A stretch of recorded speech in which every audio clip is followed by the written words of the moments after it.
No vídeo de hoje eu quero falar sobre o preço do Bitcoin, que em algumas cotações já passou da máxima histórica e agora está em 11.300 dólares. Eu gravei um vídeo mais cedo sobre isso, sobre o preço do Bitcoin e de outros ativos, mas o vídeo envelheceu muito rápido, porque agora a gente tem o Bitcoin renovando as máximas históricas. A gente teve aí uma variação significativa em vários ativos, como por exemplo o dólar, que subiu bastante no dia aqui, como vocês podem ver aqui então, em torno de um pouco mais de 2% de aumento aí no preço do dólar no dia de hoje. E também temos aí, por exemplo, a MicroStrategy aqui, deixa eu puxar mais para frente, que teve uma boa valorização também no dia de hoje, com mais de 4% em dólar, então. Bom, vamos falar sobre tudo isso no vídeo de hoje. Se você curte o conteúdo do canal, não esqueça de deixar o like, clicar no sininho, inscrever-se no canal e ficar à vontade na seção dos comentários. Lembrando, isso não é uma dica de investimentos, então é o disclaimer clássico do canal. Você não deveria basear seus investimentos simplesmente num vídeo de 10 minutos aí no YouTube.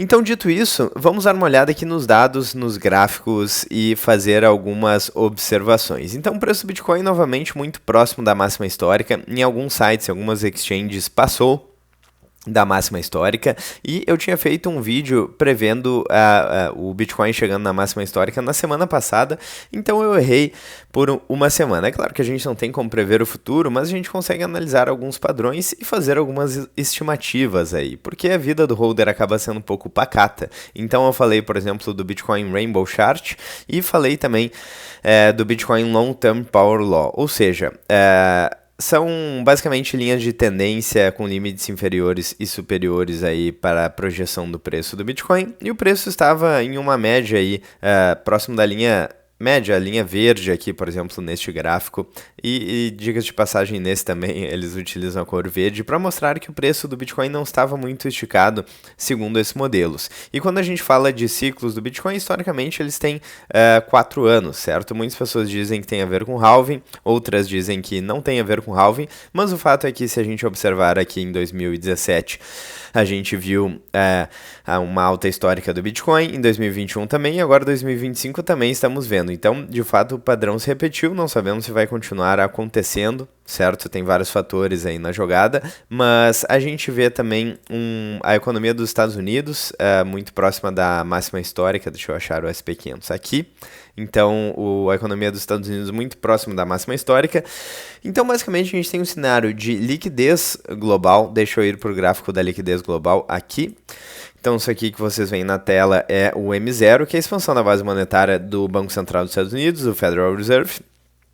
Desde então, desde os programas de quantitative easing e a expansão da base monetária nos Estados Unidos, a gente viu a valorização de vários ativos, dentre eles o Bitcoin e o mercado de ações aí dos Estados Unidos, o SP500. Tem inclusive um artigo interessante da Lynn Alden que fala sobre isso, fala sobre a relação aí entre liquidez global e ativos como Bitcoin e SP500. E por aí vai. Inclusive, o Bitcoin aí tinha uma proximidade maior do que outros ativos com liquidez global. Ou seja, quando a liquidez global aumentava, o preço do Bitcoin também aumentava. Então, era um cenário que estava confluindo para a adoção aí massiva de Bitcoins. A gente tem ETFs entrando forte em Bitcoins. Eu falei recentemente de uma notícia aqui da BlackRock. Então, a BlackRock ontem atingiu a marca de 700 mil bitcoins pela primeira vez. BlackRock é o maior fundo de investimentos do mundo e o ETF dele está crescendo de forma brutal. Então, uma adoção institucional, várias empresas estão correndo para o Bitcoin, vários países. Eu mostrei também aqui a questão dos Estados Unidos com 198 mil unidades de Bitcoin e a China também. Então, é uma corrida para o Bitcoin entre países, entre potências econômicas, entre ETFs e entre empresas também, como, por exemplo, é o caso aqui da MicroStrategy. Então, muito interessante, porque a valorização da MicroStrategy geralmente é um Bitcoin alavancado. Então, se a gente vê aí uma valorização de 2% em dólar no Bitcoin, a gente vê, por exemplo, no dia de hoje, uma valorização de 4% em dólar na MicroStrategy. Então, para quem está bullish na tese do Bitcoin, é interessante aí ativos que são basicamente Bitcoin alavancado. Você pode se alavancar em Bitcoin sem tomar crédito, sem ter muito trabalho. Você simplesmente compra aí uma ação de uma empresa que está alavancado com juros muito mais baixos. Porque se você fosse pegar, por exemplo, um crédito para comprar o Bitcoin e se alavancar, você provavelmente pagaria uma taxa muito mais alta do que o Michael Saylor, que tem acesso a um crédito muito mais barato. Então é interessante. Claro que not our keys, not our coins, não é Bitcoin autocustódia e blá blá blá, vocês sabem disso. Mas, enfim, é um ativo aí que se valorizou bastante também no dia de hoje, com o Bitcoin chegando próximo da máxima histórica. E aqui a gente tem um fenômeno interessante com o dólar, porque eu estava falando nos últimos dias no fato de que o preço do dólar baixou. Então, historicamente, é claro, o dólar é uma moeda mais forte que o real e vem se valorizando em relação ao real desde 1994, que é quando foi feito o Plano Real, a moeda aí fiduciária, o real, no Brasil foi criado. E recentemente, então, o dólar começou a retroagir, então o preço do dólar começou a cair um pouco. A gente já teve recentemente o dólar acima de 6 e agora estamos com o dólar em 5,5 por aí. E vários fatores levam para isso. Alguns desses fatores, a gente tem uma taxa de juros bem alta, nominalmente, pelo menos no Brasil, em 15%, e a gente teve a manutenção da taxa de juros nos Estados Unidos aí nas últimas reuniões do Banco Central dos Estados Unidos. Então o fato é que o dólar ele deu sim uma recuada, inclusive globalmente a gente teve a redução do rating de crédito nos Estados Unidos, a gente tem uma dívida gigantesca nos Estados Unidos, não só nos Estados Unidos, é um problema das moedas fiduciárias e dos estados no mundo inteiro. Então a gente tem mais de 36 trilhões de dólares nos Estados Unidos, mas a dívida dos Estados Unidos está sendo muito comentada, inclusive pelo Elon Musk no Twitter e em várias outras plataformas por analistas e por fundos de investimento. Então as pessoas estão começando a perceber o problema das moedas fiduciárias, o problema da inflação, o problema da dívida, e estão migrando para ativos como o Bitcoin, como o ouro, né? Estão tentando descobrir o que vai substituir esse sistema que está podre e que está colapsando. Então muito interessante aqui a máxima do preço do Bitcoin e a alta do dólar no dia de hoje. Então, a gente passou aí, para quem estava procurando o dólar um pouco mais baixo, talvez por um período interessante, e agora a gente está vendo novamente o dólar se valorizando. E também uma notícia muito importante hoje, que fez inclusive o Ibovespa cair e o dólar se valorizar, foram as tarifas aí que o Trump anunciou. Então, eu vou dar uma lida aqui rapidamente, porque é uma notícia bastante importante, então abre aspas aí. O Trump colocou esse post na rede social dele, o Truth Social, enfim, não me lembro exatamente o nome da rede social, mas ele coloca o seguinte, então abre aspas, em parte devido aos ataques insidiosos do Brasil contra as eleições livres e os direitos fundamentais de liberdade de expressão dos americanos, como recentemente ilustrado pelo Supremo Tribunal Federal do Brasil, que emitiu centenas de ordens de censura secretas e ilegais a plataformas de mídias sociais dos Estados Unidos, ameaçando-as com multas de milhões de dólares e expulsão do mercado brasileiro. A partir de 1º de agosto de 2025, os Estados Unidos imporão ao Brasil uma tarifa de 50% sobre qualquer envio de produtos brasileiros aos Estados Unidos, além de todas as tarifas setoriais. E tem também coloca aqui também, entre aspas, isso é necessário para retificar as graves injustiças do atual regime, o Trump mencionou, certo?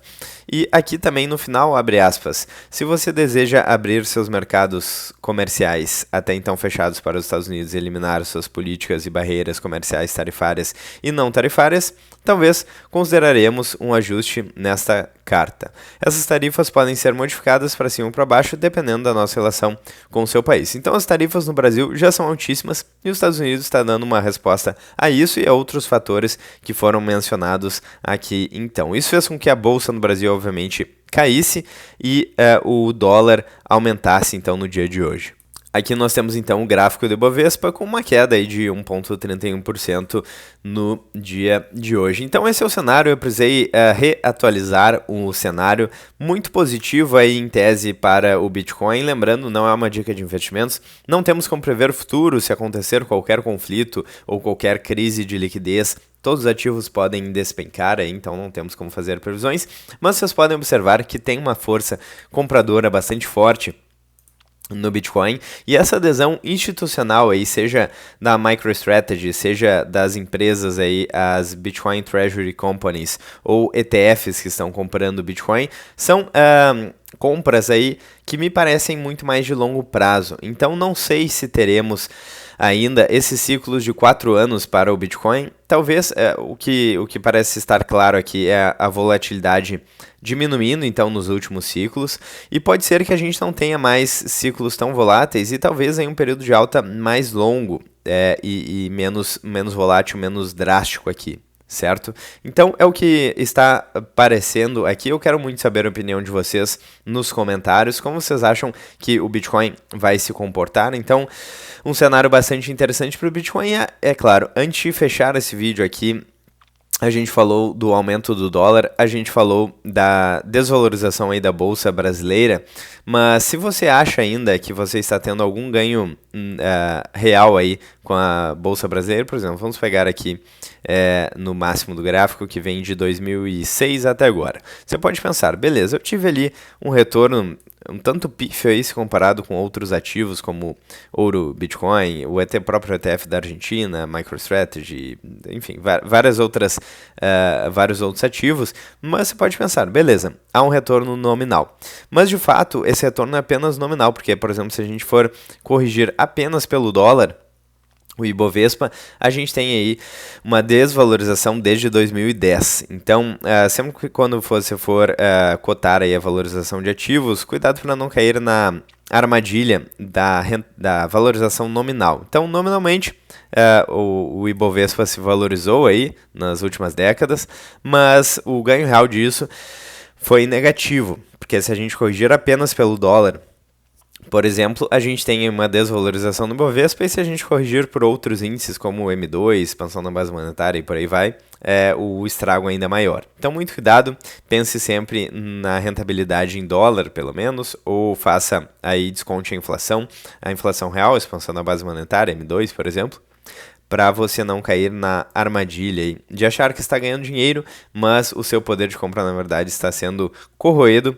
silenciosamente pela inflação, coisa que a gente já mostrou aqui nesses gráficos diversas vezes no canal. Bom, agora sim, eu encerro o vídeo, e se vocês gostaram, não esqueça de deixar o like, clicar no sininho e inscrever no canal, ficar à vontade na seção dos comentários. Eu vejo vocês amanhã ou ainda hoje no próximo vídeo aqui do canal. Um grande abraço.